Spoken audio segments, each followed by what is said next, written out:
So we were given a interesting signing yesterday, and apologies for been a while since I made a video, but I figured I'd kick it off again with talking about the Julio Jones signing to the Philadelphia Eagles. This one surprised me a little bit. I did not expect this whatsoever. At one point, I completely forgot that he was a free agent, but he is, and he kind of gave a small just a small talk of how it's going to be there, and he just says, "I'm here to dominate. Don't get it twisted." Simple as that. I'm gonna guess that it's false, that he's not gonna dominate. I'll get into that in a second, showing the last few years of how he's been. But again, you never know in the situation. Definitely the best place he's been, I think, as a team in a while. I mean, you could definitely argue Tampa Bay last year with Mike Evans, Chris Godwin, and Tom Brady. Look at that, but they had a lot of problems. Even though they had the pieces, there was a lot of problems that they had that year. Last year, obviously. A lot more than what the Eagles are. Eagles do have problems.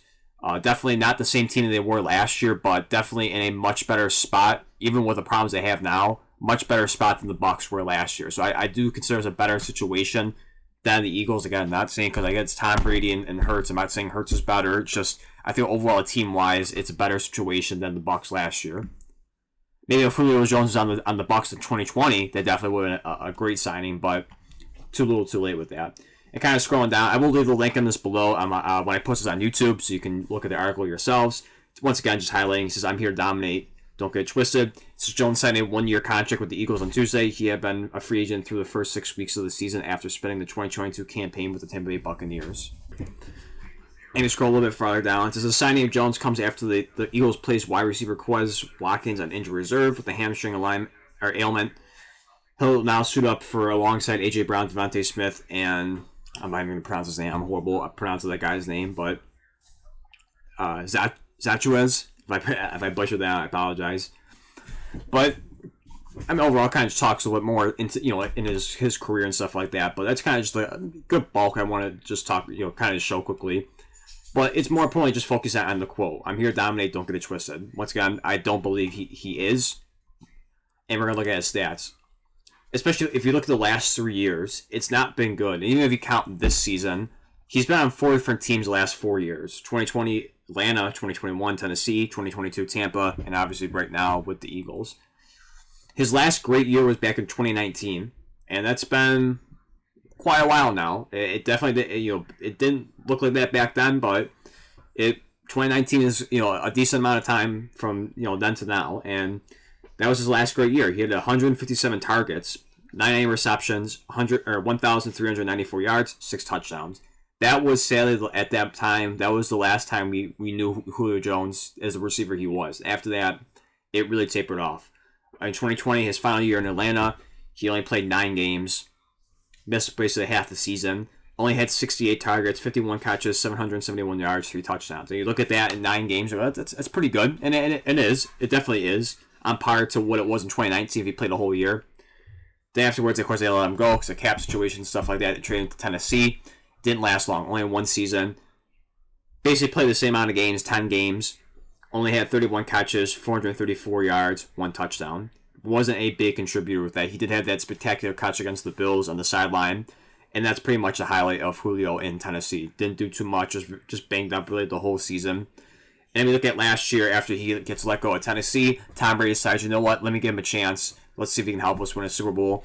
And once again, too, 10 games and did far worse than when he was in Tennessee. Only 24 catches, 299 yards, 2 touchdowns. If you combine that for 3 years, in the last 3 years he's only had over 1,500 yards and 6 touchdowns. That is basically close to what he had in the whole 29. In just 1 season in 2019.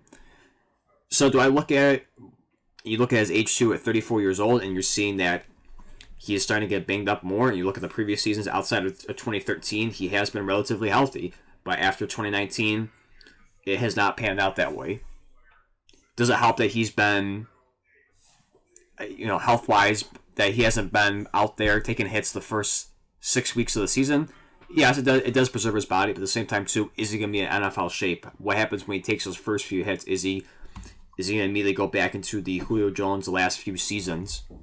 Or can he rejuvenate his career? I mean, like I said, he is paired up with two great receivers, A.J. Brown, who is considered a top wide receiver in the NFL, and Devontae Smith, who is no doubt, you can definitely argue a wide receiver one, but definitely one of, if not the best, wide receiver twos in the NFL. I always go back and forth between him, T. Higgins, Jalen Waddle, and so forth, and whoever you want to name on there. But again, they have a great 1-2 punch at the wide receiver position, and this definitely helps. It gives a veteran presence who knows what he's doing, has been there, done that, gone to the Super Bowl. We don't want to, not going to bring up the Atlanta Falcons Super Bowl, but definitely has the resume to help this team. Especially, I think more importantly, just having the knowledge, a veteran presence there is definitely key. And can he contribute? I'm sure he can. I'm hoping. I'm not praying that he fails and all that. I hope he can get his career back together and at least go back to, at the very least, the 2020 season. If he can give you that, I think that's good enough. Will he? Will that be a means to be seen? How he's going to be playing the first few games? It might take a little bit for him to get up and running, but this signing is more so just how I look at it is the playoffs. It's just there to make plays in big moments. Once again, been there, done that, has been in those situations. I think that's more for the playoffs for Julio Jones than anything. Even when Quez Watkins comes back, we'll see how he does, but I would feel that they would move back to Watkins as opposed to Julio. Because again, I think more times than I think we just focus on the name, hearing Julio Jones, and we keep thinking that maybe some people think that he's still the all-pro receiver that he once was. But at the end of the day, he's not that anymore. He is, I hate to say it because, again, just being Julio, he is an average receiver, above average receiver, right, at best. That's who he is. He's 34 years old. He's banged up.